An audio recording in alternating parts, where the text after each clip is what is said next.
Assalamualaikum warahmatullahi wabarakatuh. Perkenalkan, kami dari kelompok 6 yang beranggotakan saya Rizal Yanuaryadi, NIM 283, absen 25. Saya Vicky Azhari, absen 26. Nama saya Masudur Jahanis Ibrahim, absen 27. Saya Rehan Alam Febrianta, NIM 141 190 311, nomor absen 28. Di sini kami akan mempresentasikan perdagangan luar negeri, proteksi dan globalisasi. Langsung aja masuk materi pertama, keuntungan melakukan perdagangan. Di sini saya akan menerangkan dua hal dalam bagian ini.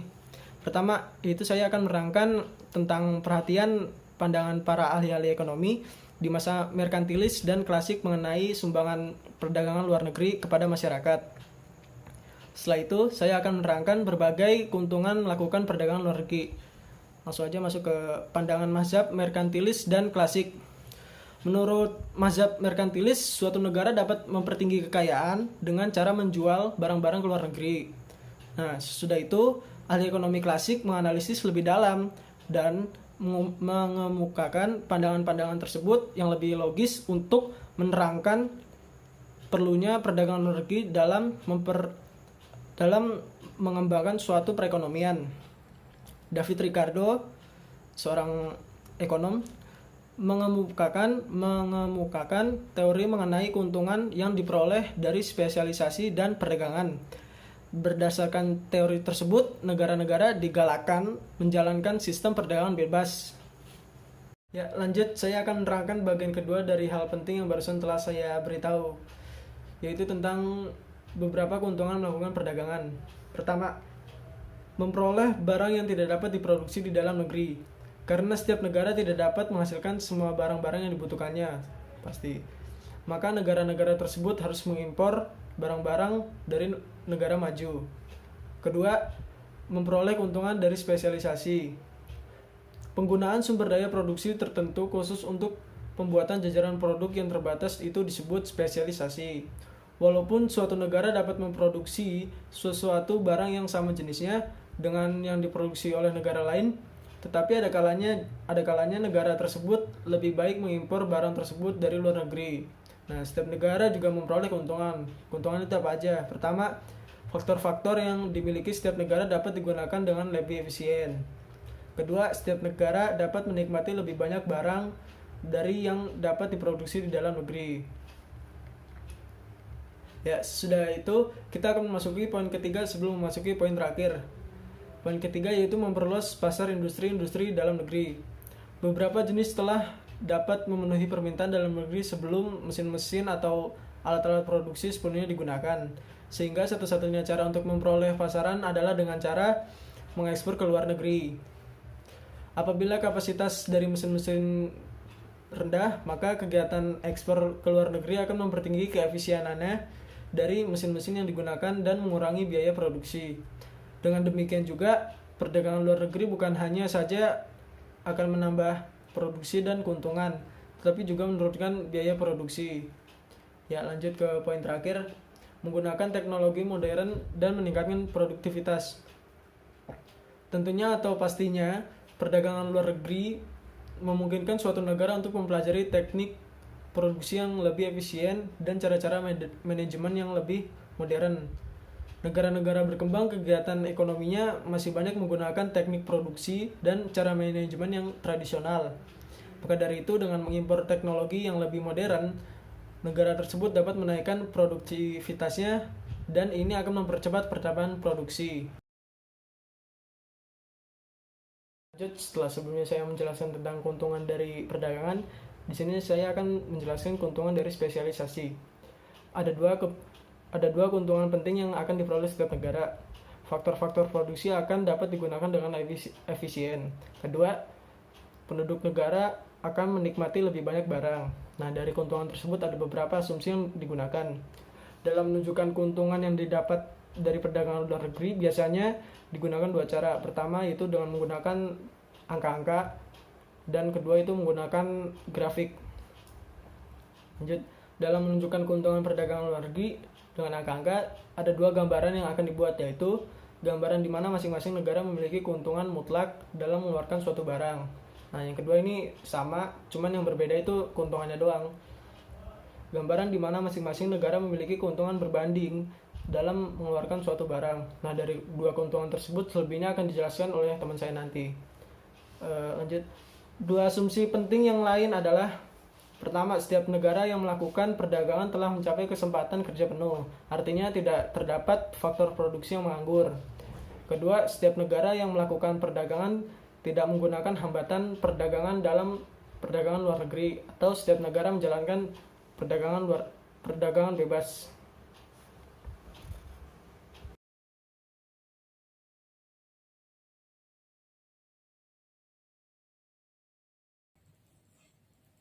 Untuk menyederhanakan gambaran yang dibuat, perlu pula digunakan beberapa asumsi tambahan.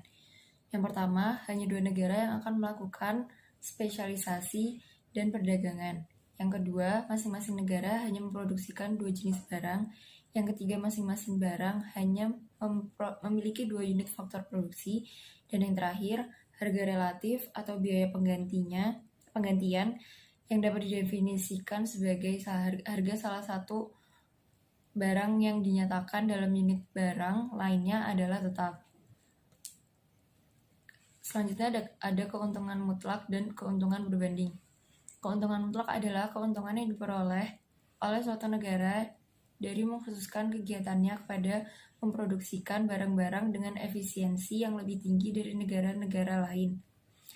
Di bawah ini ada salah satu contoh pada tabel 11.1, produksi seorang pekerja dalam setahun. Di negara A, mereka dapat memproduksi 500 meter kain dan 2.000 kg beras dalam waktu yang bersamaan. Sedang di negara B, mereka dapat memproduksi 750 meter kain dan 1.800 kg beras dalam waktu yang bersamaan. Sehingga dapat dilihat keuntungan mutlaknya itu di negara A, mereka jauh lebih unggul dalam memproduksi beras, dan di negara B, mereka jauh lebih unggul dalam memproduksi kain. Keuntungan berbanding adalah keadaan di mana perdagangan luar negeri juga dapat dilakukan walaupun salah satu negara tersebut lebih efisien dari negara yang lain di dalam memproduksi kedua barang. Perdagangan yang saling menguntungkan dimungkinkan oleh wujudnya suatu bentuk keuntungan, yaitu keuntungan berbanding. Dalam tabel 11.2, produksi seorang pekerja dalam setahun, di negara M, mereka memproduksi 800 meter kain dan 2.400 kg beras. Dan di negara N, mereka memproduksi 600 meter kain dan 1.200 kg beras. Itu berarti negara M jauh lebih efisien dalam produksi kedua barang tersebut. Tapi mereka tetap bisa saling menguntungkan dengan cara melakukan perdagangan, yaitu negara M menjual barangnya terhadap negara N, karena mungkin di negara M harga barang tersebut jauh lebih murah. Dengan demikian, keuntungan berbanding dapat diartikan keuntungan yang diperoleh oleh suatu negara dari mengkhususkan atau melakukan spesialisasi dalam memproduksi barang-barang yang mempunyai harga relatif yang lebih rendah dari negara lain. Selanjutnya ada keuntungan mutlak dan perdagangan. Pada tabel 11.3 adalah tabel tentang keuntungan mutlak dan perdagangan luar negeri. Dalam keadaan 1, produksi sebelum melakukan spesialisasi. Di negara Indonesia, mereka dapat memproduksi 3.000 kg beras dan 500 helai pakaian. Itu berarti harga relatifnya satu helai pakaian sama dengan 6 kg beras. Dan di negara Thailand, mereka dapat memproduksi 5.000 kg beras dan 250 helai pakaian. Itu berarti harga relatif di negara Thailand satu helai pakaiannya adalah sama dengan 20 kg beras. Setelah spesialisasi, keadaan pada tabel 1 menunjukkan masing-masing negara harus memproduksikan sendiri beras dan pakaian yang mereka butuhkan. Nah, lanjut dalam keadaan 2, produksi sudah spesialisasi. Di negara Indonesia, mereka tidak menspesialisasikan dalam produksi beras, tapi mereka menspesialisasikan dalam produksi pakaian, sehingga mereka dapat memproduksi 1.000 helai pakaian yang tadinya hanya dapat memproduksi 500 helai pakaian. Nah, sedang di negara Thailand, mereka tidak memproduksi pakaian secara spesialisasi, namun mereka melakukan spesialisasi produksi terhadap produksi beras. Yang tadinya mereka hanya dapat melakukan produksi 5.000 kg, setelah mereka melakukan spesialisasi, Thailand dapat memproduksi 10 kg beras. Itu artinya menunjukkan bahwa dengan adanya spesialisasi, faktor-faktor produksi dapat digunakan dengan lebih efisien. Lanjut di keadaan ketiga, penggunaan sudut perdagangan dengan memperlakukan kurs pertukaran, yaitu 1 helai pakaian sama dengan 100 kg beras. Di negara Indonesia, yang tadinya hanya dapat mengkonsumsi atau memproduksi 3.000 kg beras, setelah melakukan perdagangan, mereka dapat mengkonsumsi 5.000 kg beras dan mengkonsumsi pakaian 500 helai. Yang tadinya mereka memproduksi 1.000 helai, setelah melakukan perdagangan, setengahnya diperdagangkan ke luar negeri, akhirnya mereka dapat mengkonsumsi 500 helai, dan yang 500 lagi mereka perdagangkan. Jadi mereka dapat mengkonsumsi dan mendapatkan keuntungan perdagangan sekaligus. Dan di negara Thailand, mereka dapat mengkonsumsi 5.000 kg beras dan mengkonsumsi 500 helai pakaian. Yang tadinya mereka hanya dapat memproduksi 250 pakaian, sekarang mereka dapat mengkonsumsi 500 helai pakaian.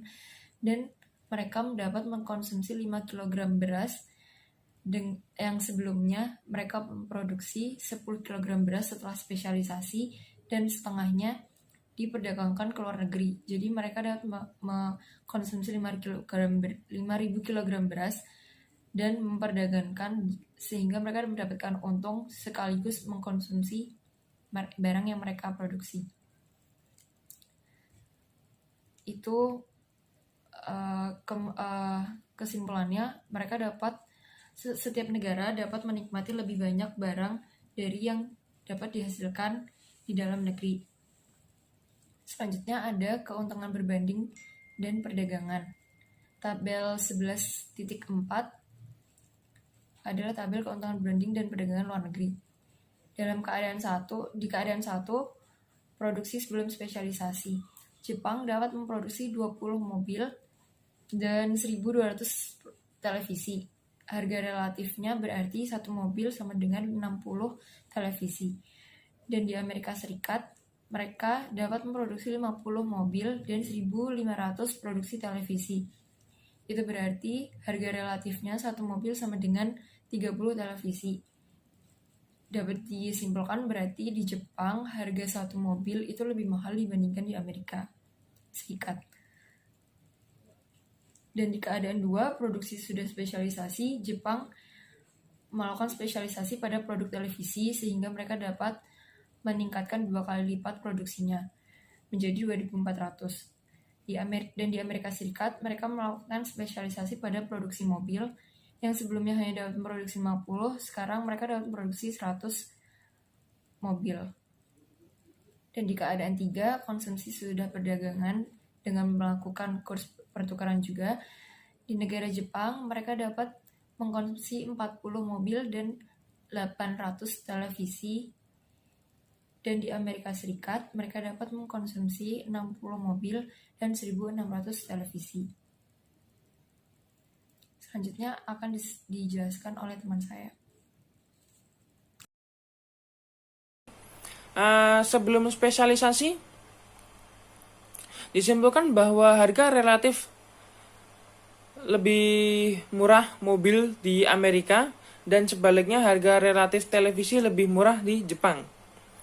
Dan sesudah spesialisasi, seperti yang terlihat pada tabel kedua, tingkat produksi yang dicapai setelah spesialisasi di Jepang dan di Amerika hasilnya lebih menguntungkan. Keuntungan dari kedua perdagangan tersebut dapat dilihat dan kita dapat simpulkan bersama-sama. Yang pertama adalah produksi meningkat dari 70 ke 100.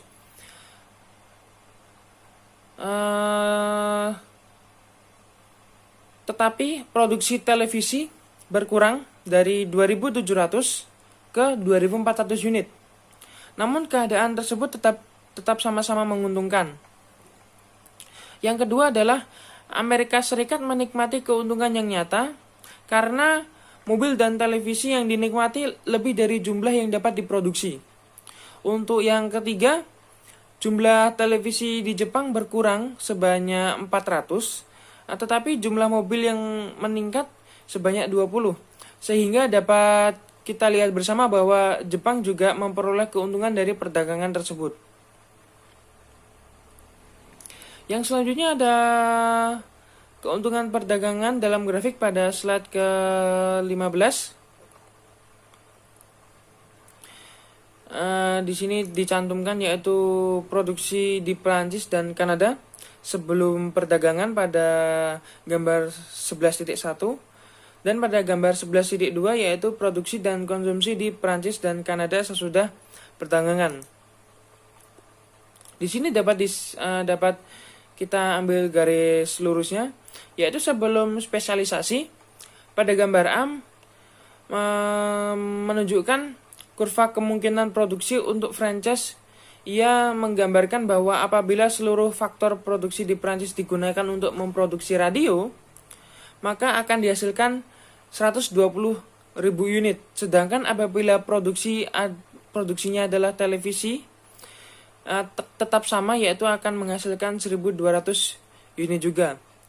Ini berarti harga relatif di antara televisi dan radio yaitu sama.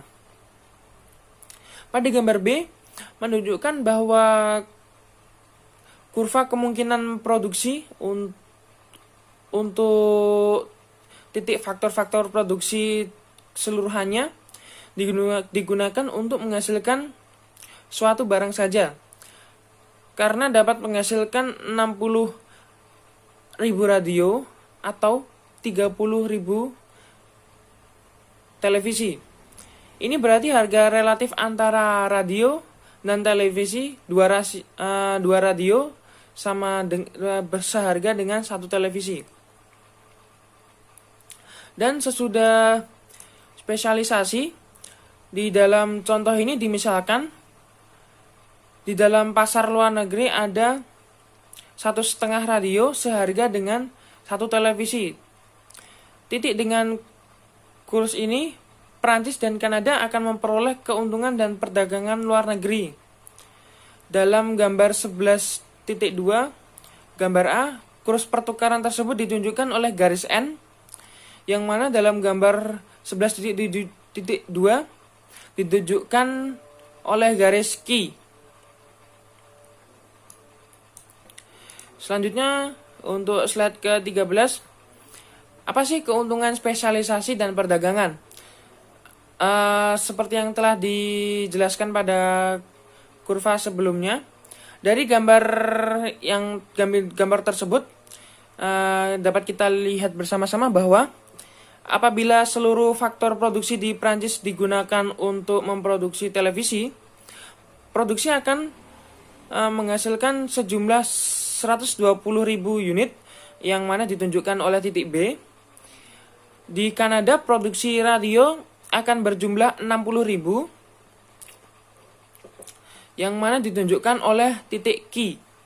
Dari uraian di atas dapat disimpulkan bahwa pertama yaitu sebelum perdagangan, tingkat produksi dan tingkat konsumsi ditunjukkan di gambar A yaitu di Prancis dan oleh titik P yaitu Kanada. Yang kedua adalah sesudah spesialisasi dilakukan, tingkat produksi di Prancis ditunjukkan oleh titik B dan titik Kanada ditunjukkan oleh titik Q. Yang ketiga, sesudah spesialisasi dilakukan, tingkat konsumsi di Prancis digambarkan oleh titik B1 dan di Kanada ditunjukkan oleh titik Q1. Kedua titik tersebut berada di luar atau di atas kurva kemungkinan produksi. Ini berarti barang-barang yang diperoleh sesudah perdagangan adalah lebih banyak daripada barang yang dapat diproduksi di dalam negeri. Yang selanjutnya pada slide ke-18 yaitu ada syarat perdagangan. Syarat perdagangan adalah salah satu cara melihat keuntungan perdagangan di luar negeri adalah dengan memperhatikan perubahan dalam syarat perdagangan tersebut. Yang pertama ada distribusi keuntungan perdagangan luar negeri. Dalam contoh tersebut, keuntungan yang dinikmati setiap negara relatif seimbang, namun terdapat kemungkinan kurs pertukaran di pasar luar negeri berubah. Nah, kurs pertukaran yang berlaku itu tergantung pada sejauh mana permintaan atas kedua barang dari pasar luar negeri tersebut. Yang selanjutnya ada syarat perdagangan. Untuk melihat perubahan syarat perdagangan dari tahun ke tahun, negara tersebut akan menentukan satu titik atau satu acuan tertentu sebagai tahun yang menjadi tahun dasar perbandingan, yang mana pada saat itu syarat perdagangan pada tahun tersebut diberi angka 100, dan ini tentunya akan disebabkan oleh di sini dituliskan pada rumus PX sama dengan 100 dan PX.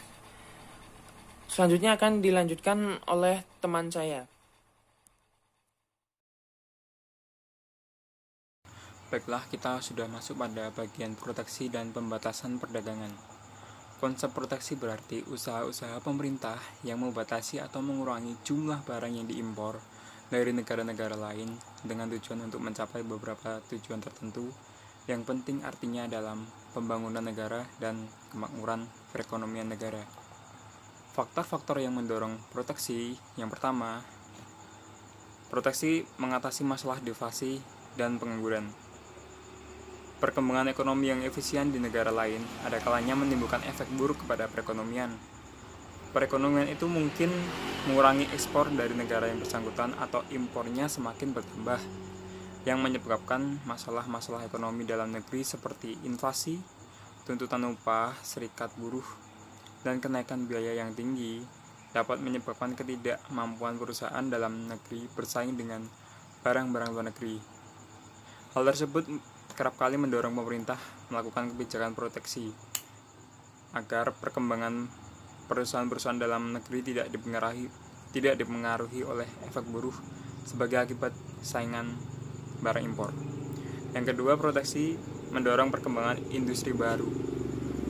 Industri baru di suatu negara berkembang yang ingin melakukan perkembangan jenis-jenis industri modern pada umumnya belum mendapatkan kepercayaan masyarakat. Dan apabila biaya produksi tinggi dan mutu produk belumlah sebanding dengan jenis barang yang sama yang diproduksi di luar negeri, maka industri akan mengalami kesukaran untuk menjual produknya pada harga yang sama dengan barang-barang buatan luar negeri. Dalam keadaan seperti ini, proteksi bertujuan agar industri yang baru didirikan dapat berkembang dan akhirnya dapat bersaing dengan produk yang sama di luar negeri. Yang ketiga ada proteksi untuk mendiversifikasikan perekonomian. Ketika suatu negara berkembang memulai usaha pembangunan, pada umumnya kegiatan ekonomi dijalankan di sektor pertanian tradisional yang rendah produktivitasnya.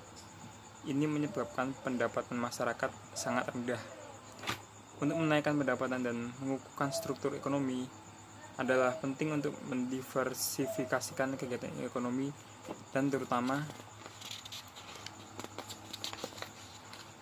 mengembangkan sektor industri untuk memastikan agar pabrik-pabrik baru memperoleh pasaran yang cukup untuk produksinya dan harga barang melebihi biaya produksi. Pemerintah negara-negara berkembang pada umumnya melaksanakan kebijakan produksi dalam usahanya mendorong perkembangan industri-industrinya. Yang keenam, untuk menghindari dumping. Ketika industri di suatu negara menjual barang lebih rendah dari harga normalnya, Dan apabila barang industri-industri pengimpor tidak dapat menjual barangnya pada harga tersebut, masyarakat akan cenderung mengonsumsi barang impor yang lebih murah dan membuat industri-industri dalam negeri kehilangan pasaran dan selanjutnya menimbulkan pengangguran. Oleh karenanya, damping menimbulkan efek buruk bagi negara, maka kebijakan proteksi dijalankan untuk menghindarinya. Yang ketujuh, untuk menambahkan pendapatan pemerintah. Ada kalanya pemerintah meningkatkan pajak ke atas barang impor bukan saja untuk menghambat pemasukan barang-barang tersebut, tapi agar pemerintah juga mendapatkan pemasukan untuk pendapatan negara. Selanjutnya adalah alat pembatasan perdagangan. Proteksi dan pembatasan perdagangan adalah kebijakan pemerintah dalam membatasi atau mengurangi barang-barang yang diimpor. Yang pertama, alat pembatasan perdagangan adalah tarif dan pajak. Hambatan perdagangan yang berbentuk menggunakan pajak ke atas barang impor dinamakan tarif. Proteksi perdagangan dapat dibedakan menjadi dua macam tarif. Yang pertama ada tarif ad valorem, adalah pajak impor yang dikira berdasarkan harga dan barang yang diimpor. Yang kedua ada tarif spesifik, adalah pajak yang tetap nilainya walaupun harga barang impor berubah. Yang kedua ada kuota pembatasan impor. Kuota pembatasan impor adalah bentuk hambatan perdagangan yang menentukan jumlah maksimum suatu jenis barang yang dapat diimpor dalam suatu periode tertentu. Yang ketiga ada hambatan perdagangan bukan tarif. Langkah-langkah pemerintah dalam peraturan-peraturan yang akan mendorong dan memberi ketentraman ke atas konsumsi barang-barang dalam negara dan tidak mendorong konsumsi barang-barang impor dinamakan hambatan pembatasan impor. Yang keempat, pembatasan penggunaan valuta asing. Cara pemerintah untuk memberikan batasan impor adalah seperti tidak memberikan kemudahan baik untuk mengimpor atau melakukan pembatasan penjualan valuta asing yang digunakan untuk mengimpor. Caranya adalah mencari jumlah mata uang asing yang digunakan untuk mengimpor barang-barang mewah. Yang kedua, dengan menjual valuta asing dengan harga jual yang lebih tinggi dari kurs resmi yang ditunjukkan oleh pemerintah. Penjualan valuta asing yang dibatasi tersebut dapat mengurangi keinginan untuk mengimpor. Bisa dilihat pada gambar. Di sini ada beberapa efek yang ditimbulkan oleh tarif. Yang pertama, tarif membuat konsumsi mobil berkurang dari H1 ke H2. Yang kedua, tarif membuat harga yang harus dibayarkan konsumen menjadi lebih tinggi, yaitu dari P1 naik ke P2. Yang ketiga, tarif membuat pemerintah memperoleh tambahan pendapatan dari pajak impor. Ini ditunjukkan oleh kotak K. Yang keempat, tarif membuat tingkat produksi mobil di dalam negeri tidak terlalu dipengaruhi oleh persaingan dari mobil yang diimpor. Sebelum perdagangan produksi mobil di dalam negeri adalah sebesar H0, tetapi sesudah perdagangan dan tanpa adanya tarif, mereka hanya dapat menjual sebanyak H3. Adanya tarif memungkinkan produsen dalam negeri menghasilkan dan menjual sebanyak H4 mobil.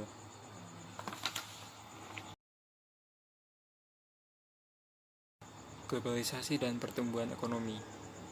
Definisi globalisasi. Globalisasi adalah peningkatan dalam saling ketergantungan dalam keadaan dan kegiatan ekonomi di antara berbagai negara di dunia. Di sini ada faktor-faktor yang mewujudkan globalisasi. Yang pertama ada perkembangan politik dunia, yaitu terjadi pada awal tahun 1980. Thatcher dan Reagan melakukan usaha-usaha peningkatan peran swasta dan menjual perusahaan milik pemerintah. Semenjak masa tersebut, berbagai negara maju dan berkembang mengikuti kebijakan mereka. Semenjak akhir tahun 1980, negara-negara komunis juga meninggalkan sistem komunis. Yang kedua, peningkatan praktek perdagangan bebas.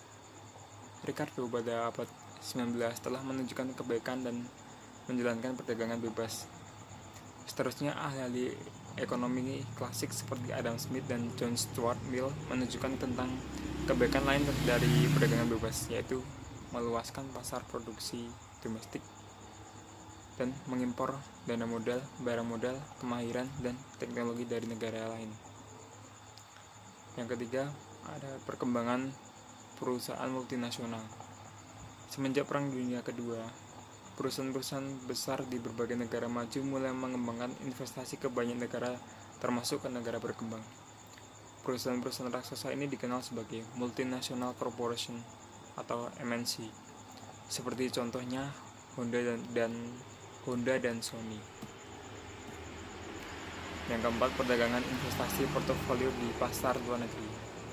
Pertambahan dana tabungan diikuti pula oleh perkembangan institusi keuangan dan pasar keuangan. Diikuti pula dua perkembangan berikut. Yang pertama ada perkembangan praktek peran swasta dan peran pasar bebas. Yang kedua, kemajuan dalam bidang IT. Yang kelima, kemajuan teknologi dalam bidang informasi dan pengangkutan. Perkembangan teknologi informasi antara lain menyebabkan aliran keluar masuk uang dan dana dari suatu negara ke negara lain dapat dilakukan dengan lebih cepat. Dalam beberapa dekade belakangan, juga telah mendorong perkembangan alat pengangkutan dan perhubungan, begitu juga sebaliknya.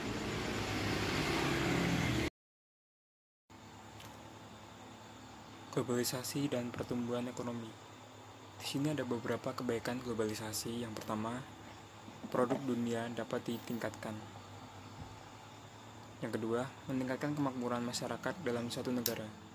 Yang ketiga, meluaskan pasar hasil produksi dalam negeri. Yang keempat, dapat memperoleh lebih banyak modal dan teknologi yang lebih baik. Yang kelima, menyediakan dana tambahan untuk membangun perekonomian. Namun, globalisasi juga memiliki efek buruk. Yang pertama, menghambat pertumbuhan sektor industri manufaktur. Yang kedua, memperburuk keadaan neraca pembayaran. Yang ketiga, faktor keuangan semakin tidak stabil. Yang keempat, memperburuk prospek pertumbuhan ekonomi jangka panjang.